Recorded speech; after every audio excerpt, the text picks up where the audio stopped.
How you doing, ladies and gentlemen? We are live from America. Actually, we are live from Florida. So I'll give some live shout outs here. Patricia, how you doing? John Adams from South Carolina. How you doing, buddy? Good to see you. Michelle Atkinson, Provo Person. Kim, how are you? Good to see you. Corey Crawford from Tucson, Arizona. Chris McCaslin, it looks like. Chris McCaslin, how are you, man? You're from Dallas, Texas, and I appreciate you joining in. I just got into my hotel here in Florida. I'm a little late. I know we're not going to have a full-fledged, huge show just because I just got here and I haven't really had time to put a show together. But we are going to be talking about some news that's going on. We're going to be talking about my interesting ride that I just had uh, from the airport. Marissa Keller says, shout out Wisconsin in the house. Linda Conrad, good to see you. Stacy Lewis, also from Texas. Thank you. Faith Crew from Georgia, the great state of Georgia, making waves in a good way. Gene Smith from Michigan. Let's see who else we got in here. Louise Poe from Pennsylvania. Jeff Back from Ohio. Good to see you, Jeff. Thank you, man. Appreciate you joining in. Let's see. Marissa Keller's like, thank you. Dylan, how you doing? Dylan Bartz from California. Missy DeSalt from Massachusetts. I just left Boston. Kid. Good to see you. Thank you for joining in. Liz Merriweather from Tennessee. Thank you so much. Missy says, shout out from Massachusetts. Exactly. Bobby Martinez from Dago, California. How you doing, man? Who else we got? We'll do a couple more here. Kristen Lett says, hey, how are you? How are you, Kristen? Emily Lopez and Judy George. How are you guys? Thank you so very much. And I just want to let you know that the flight was great. Yes, they do make you wear your masky pad. However, I could not wear that above my nose because I just can't breathe in those things. I know you got to understand where I'm coming from there, right? Got to understand where I'm coming from there. Beth Poole says, so thrilled to hear from you. Yes, I made it. I made it alive and well. And if you could just get the word out, copy the link and send it to your friends in your text messages, send it to your family, share it on Facebook. I don't know if a lot of people actually thought we were going to be going live today just because I put a post out on Telegram that said, I don't know if we're going to be able to make the live at 11 or not. But my Uber driver got me here real quick, and I have a wonderful story to tell you about my conversation with the Uber driver. Somebody said, is Will Johnson there? I don't know. I know that Ben Berkwam is here and that I'm going to be linking up with Ben here pretty soon. I'm going to go down and get my CPAC credentials very soon. But I am at the Hyatt. I am in Orlando. I made it safe. God bless. It looks like somebody's trying to call and Telegram right now, but hopefully they understand that I'm not going to answer that because I'm obviously doing a video. But I probably, Telegram calls, I have the notifications usually off. So I don't know why they're popping on in the middle of a live. Anyway, Ben Berkwam just messaged me, so that means that he is here. Kristen Lett says, I called my senator here in Missouri. He doesn't know how many he may vote. I don't know what that means, but good job for getting involved. Somebody said, yes, Will is there. That's great, because if Will's here, then we're probably going to go out for dinner tonight. Me, Will, Ben, and a bunch of people, probably from America's Voice News. CPAC starts today, Missy, and goes through Sunday.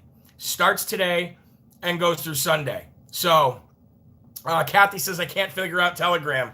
Yeah, it's like anything else. It's going to take a little bit of getting used to. But ladies and gentlemen, we're going to read this morning here from Jesus is Calling, February 25th. Like I said, I don't even have everything ready to do this show. I literally just popped on so that I could let you know that I made it safe. And so we'll do a full-fledged show a little bit later on, 5 o'clock as usual. But February 25th, year of our Lord, 2021. Rest in my presence, allowing me to take charge of this day. Do not bolt into the day like a racehorse suddenly released. Instead, walk purposefully with me, letting me direct your course one step at a time. Thank me for each blessing along the way. This brings joy to both you and me. A grateful heart protects you from the negative thinking. Thankfulness enables you to see abundance. I shower upon you daily. Your prayers and petitions are winged in heaven's throne room when they are permeated with thanksgiving. In everything, give thanks, for this is my will for you. And that is referencing from Colossians 4:2 and 1 Thessalonians 5:18. And how true, guys? How true. You know, sometimes, like I said, we don't even realize the abundance of blessings that we're given. I mean, we are given such abundance of blessings. You know what I mean? Just the fact that I can get on a machine and fly through the sky on a leather seat and get to Orlando, Florida in 3 hours from Boston that's an incredible blessing. The fact that I landed and made it safe, that's an incredible blessing. The fact that we have this technology, regardless of if it's Facebook or YouTube or Twitter or Telegram or Rumble or Freedom, we have the ability to be able to connect like this. This is a huge, huge blessing, ladies and gentlemen. And we need to make sure that we count our blessings as much as we count our problems, our issues, and our trials and tribulations. But you know, bad things seem to be the thing that wins. You know, when you're thinking bad things, they seem to win usually in this flesh over the good thoughts. It's like when you go to a restaurant 1,000 times, right? And you have 1,000 good experiences at that restaurant. You tell everybody, hey, go to this restaurant. But then you have one bad experience. And you will probably tell more people about that one bad experience than you'll tell them about the 1,000 good experiences you have. It's the same thing right here, ladies and gentlemen. I know from experience, and I know all of you do too, that when you focus on the bad, it never seems to go away. But when you focus on the good, then you feel blessed every day. I know that there's messages coming in for me to make sure I check my emails. While I'm here for 3 days, I'm going to catch up on emails like you wouldn't believe. So if you've sent me an email in the last 10 days, I'm probably going to catch up on it while I'm here. Okay? So now that there's enough people in here, I want to tell you about my experience and my conversation from the airport to the hotel with my Uber driver. Okay? So my Uber driver was from Cuba. Young guy, 2 daughters, came here legally, he started a small business, bought a home, and then the pandemic hit. And now he's doing anything he can to survive. Uber is one of the things that he's doing to try to make money, okay? Uber is one of those things that he's trying to do to make money for his family. He's trying to survive. And we spoke about his journey from Cuba to here. We spoke about him coming here legally. We spoke about what Cuba was like. We spoke about the president. We spoke about the resident. We spoke about, it was a good, I don't know, it was a long drive, and we had a long, beautiful talk, okay? Let me just tell you what this gentleman said, okay? First of all, I straight out asked him the questions that probably you would all want to ask him. I said, what do you think of America? His first response to me was, buddy, it's the best country in the world. It's the best country in the world, buddy. I love it here. I love it here. It's the best country in the world. And I said, man, that makes me so, so happy to hear. That makes me so happy to hear. And he goes, this president that we have right now? And I said, you mean resident? He smiled. And he goes, this president, this is a bad guy. This bad guy, he's a really bad guy. And I said, man, I am so glad to hear you say that. I said, can you tell me what makes you say that he's a really bad guy? And he says to me, he goes, he wants socialism. He wants communism. He starts wars. He's bad guy. He's bad guy. He does not know what he's doing. And I said, man, you know what? I said, you are 100% right. I said, so what did you think of Trump? What did you think of Trump? And he goes, oh, Trump is the man. He said, Trump is the greatest president. He's the man. I love Trump. He says, everybody thinks because I'm Spanish, I'm not supposed to love Trump, but I love Trump. And I said, man, I said, why? Why did you love Trump? Now, I knew, I kind of got a good feeling of why he was going to say that he loved Trump. But I wanted to hear it from him. Somebody in there said, I'm Cuban too. Man, I'm telling you, man, there's nothing better than people coming to this country legally and being patriotic. So I asked him, I said, why do you love Trump? And he said to me, he goes, he said, because he's not a politician, just talking, all this crazy stuff. He goes, he's not a politician, he's a businessman. He goes, plus he did things for minorities. He did things for my people. He did great things for us. And I said, wow. I said, like what kind of things? He said he created a good economy. There was jobs everywhere. He said gas prices were low. He was able to get a loan when he wasn't able to get a loan before. He said that He was just going on and on and on about his love for President Trump. And he said, sometimes I'll get people in the car, Uber doing the Uber thing. He goes, I'll get young 18, 19-year-old guys and girls that were born here. And he goes, and the only thing they want is socialism and communism. He goes, they can't, because they were born here, they don't understand what that's like. You know what he told me then? He then told me, ladies and gentlemen, that he was a structural engineer, okay? That he was a structural engineer in Cuba. And you know, he said he was making $100 a month. He said he was making $100 a month in Cuba, being an engineer. He said, that's what communism is. He goes, these young kids here, these people, they don't even know. He goes, if you removed them from their beautiful little lives, he goes, if you removed them and you took them to Cuba, or you took them to North Korea, or you took them to a communist country where there's dictators, he goes, they would do anything they could to get back, and they would love America. He said that's one thing he loved about President Trump. He was a patriot, and he said, not being born in this country, you could tell that he loved this country. He goes, but then he said, but this Biden, he's a bad guy. He's a really bad guy. And I said, man, I'll tell you what, you got it nailed, man. You got it nailed. He said, so I told him I was coming here. I told him I was coming to CPAC. I told him that President Trump was speaking here. And he was just so in awe of that. He was so in awe of that. And I asked him, I said, you like doing this? You like, being an Uber driver? And he goes, no. He goes, I don't at all.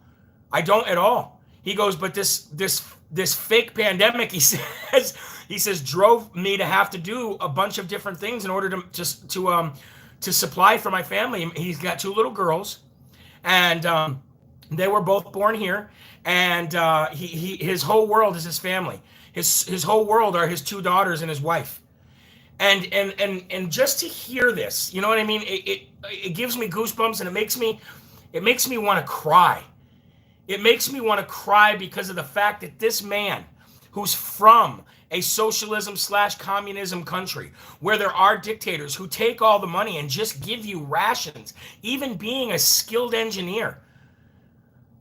I'm telling you, man, that what I saw, what I just witnessed in this conversation with this gentleman, so far this trip has been great, ladies and gentlemen. The plane ride, the flight was amazing because I met people who logged on and started watching my show, asked me about, because I had my Hip Hop Patriot hat on, and they started asking me about my show, and like 6 or 7 people on the flight were watching live from America on the flight and became subscribers. And then I get off the plane and I asked the lady, I said, hey, where do I grab an Uber or taxi? And she told me which area of the hotel or the airport to go. So I walked there, and as soon as I walked outside, this guy just pulls up and he says, hey, you need an Uber?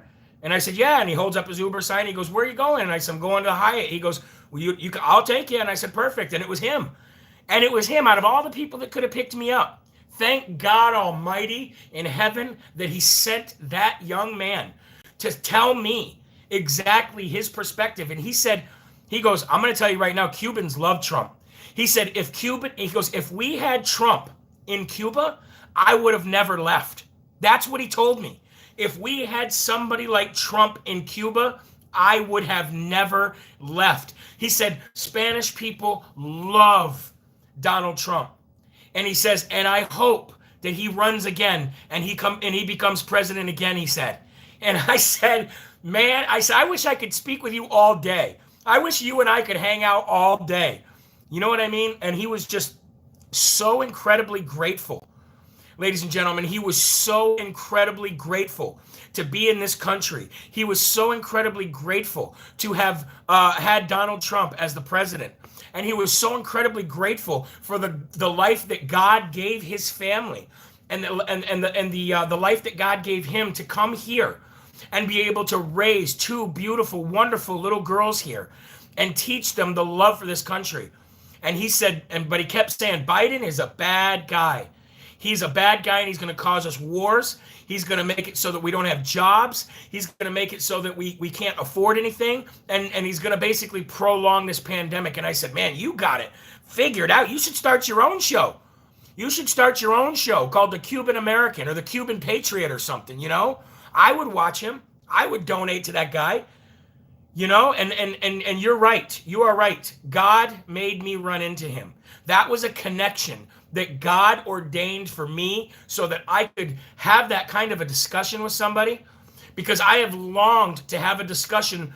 And I've met a couple people that aren't from here that have come here legally, but they've been here for 20 years. This guy hasn't been here that long. He's been here, I think 6 years. He said 6, 7 years maybe.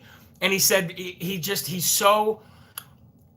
couldn't stop talking about how bad of a president that Biden is and will be. Corn Pop is a bad dude, Carol said. I didn't even think of that. Corn Pop is a bad dude. But you're right. He's a bad dude. He's a bad guy. So anyway, that experience to me was wonderful. It was great that God put that gentleman in my path. And I wish him the best, and I'll be praying for him. And I hope that you guys will pray for him and his family as well. Okay. Somebody said, what time does Trump speak? Apparently he's speaking at 3:45 on Sunday. But I'm getting ready to go down now and get my press pass and my credentials. I do want to talk about a couple stories real quick though. Have you guys seen what my great friend Marjorie Taylor Greene, which I haven't even asked her if she's gonna what time she's gonna be here. I know she's gonna be down here, but I'd love to get together with her, and I'd love to have I'd love to do an interview with her for you guys. Somebody put up a transgender flag outside of Marjorie Taylor Greene's office in DC. So what does Marjorie Taylor Greene do? She does a video where she comes out and puts on the wall outside of her office a big, huge sign right across from the transgender flag that they put in her the wall of her office. And she comes out and she puts up this big, huge sign. And you know what the big, huge sign says? It says, there are two genders, male and female. And then it says in quotes, trust the science. There are only two genders, male and female. Trust the science. You know, this woman, she has become such a honey badger. She has become such a firecracker. You know what I mean? She is to come out there and not to, you know what I mean? She could have done 1,000 things. She could have done 1,000 things, ladies and gentlemen. She could have, went off on social media. She could have went and found the people who did it. She could have done 1,000 things. But what does she do? She does the one thing that President Trump would do. She comes out and she puts a big sign up that says, there are two genders, male and female, trust the science. What an amazing, amazing thing that she did. And she is, you are right, she is doing God's work, Kristen. She is doing God's work. And God bless her for that. So I just wanted to get that story out before I forgot it. So here's another story that's being talked about right now, and it's about the police officer who killed Ashley Babbitt. Now I know there's a lot of people watching this right now who have very strong feelings about the mystery behind the death of Ashley Babbitt at the Capitol building on January 6th. Okay? Yesterday, I was actually going to report it, and I actually skipped over it in my bullet points.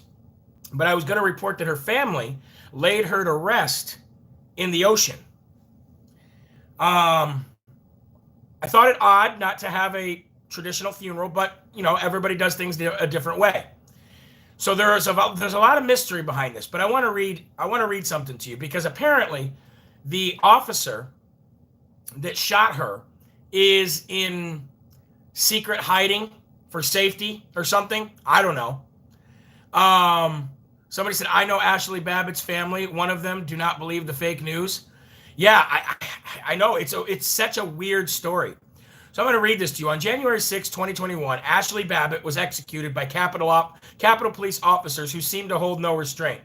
50 days later, the Capitol Police officer responsible has been identified in photos before and during the shooting.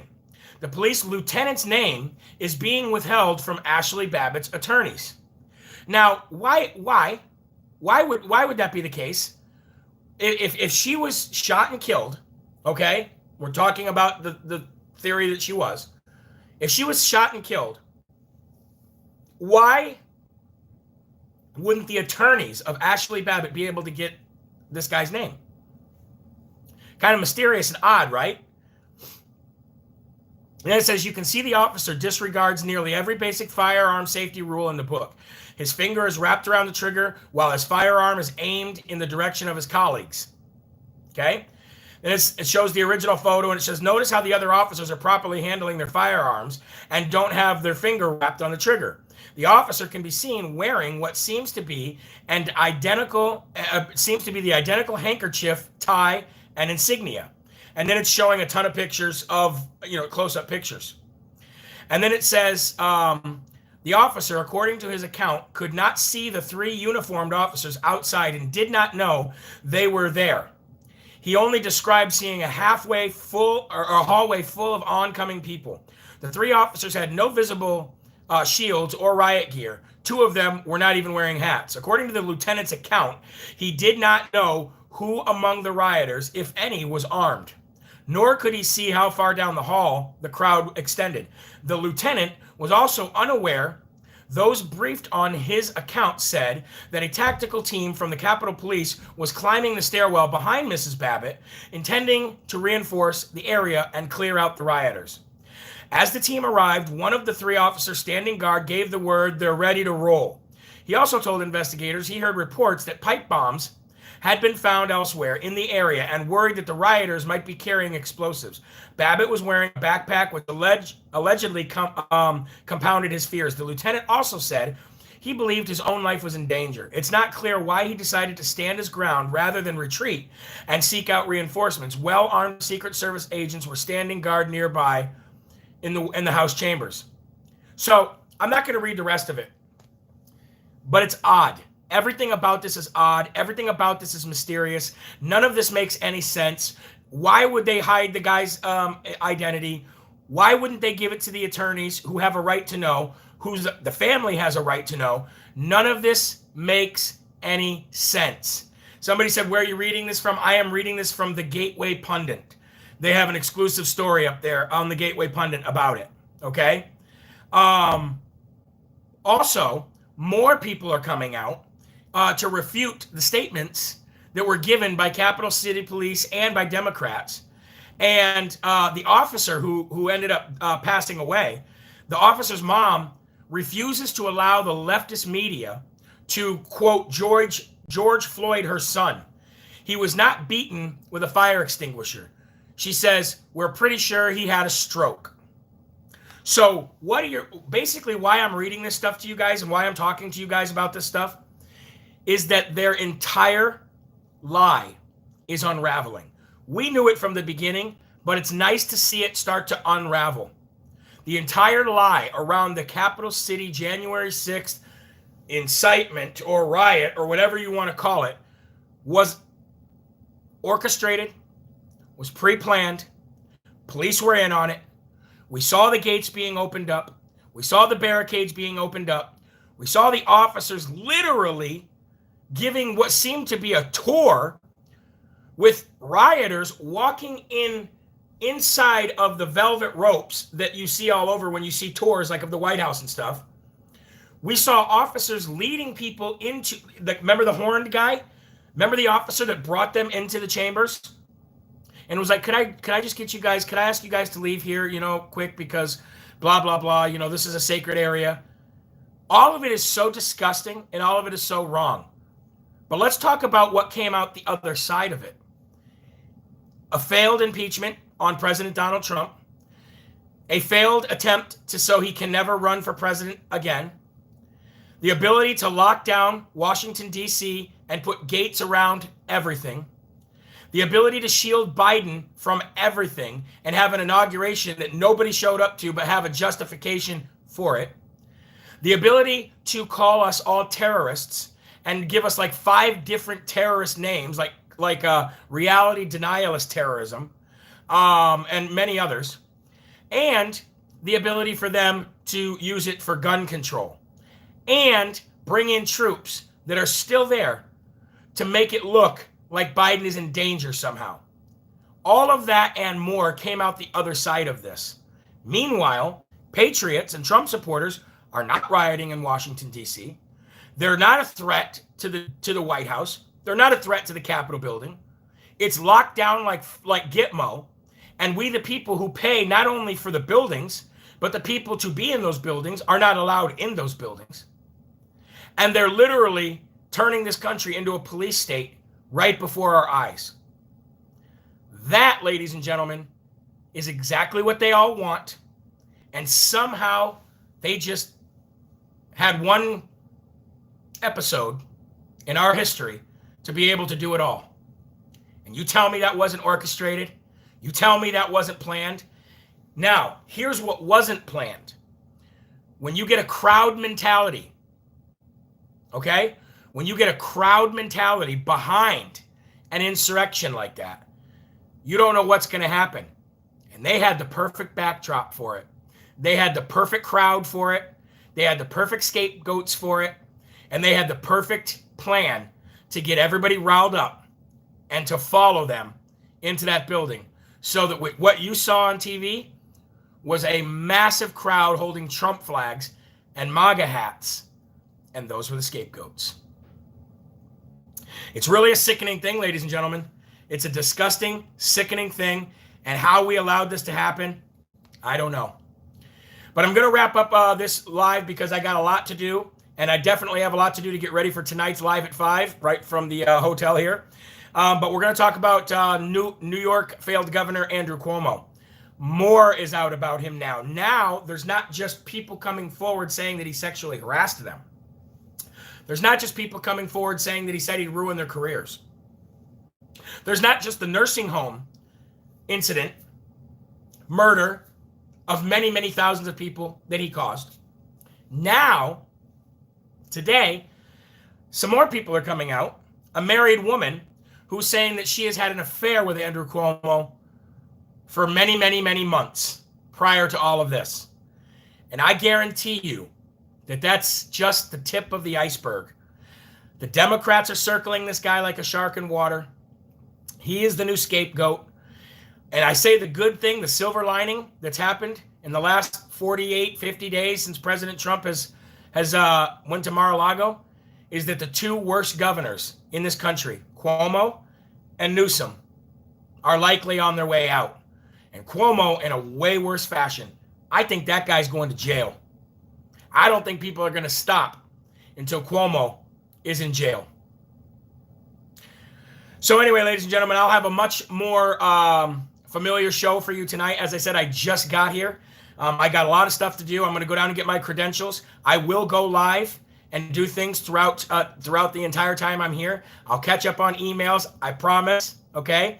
In the meantime, go to jeremyherrell.com, sign up for the newsletter, donate if you can, and watch yesterday's show if you haven't, both of them. And I'll keep you up to date on what I'm doing here. Okay. And remember, after that story that I told you today about that Uber driver, man, there are right ways, there are wrong ways, but there's only one Yahweh.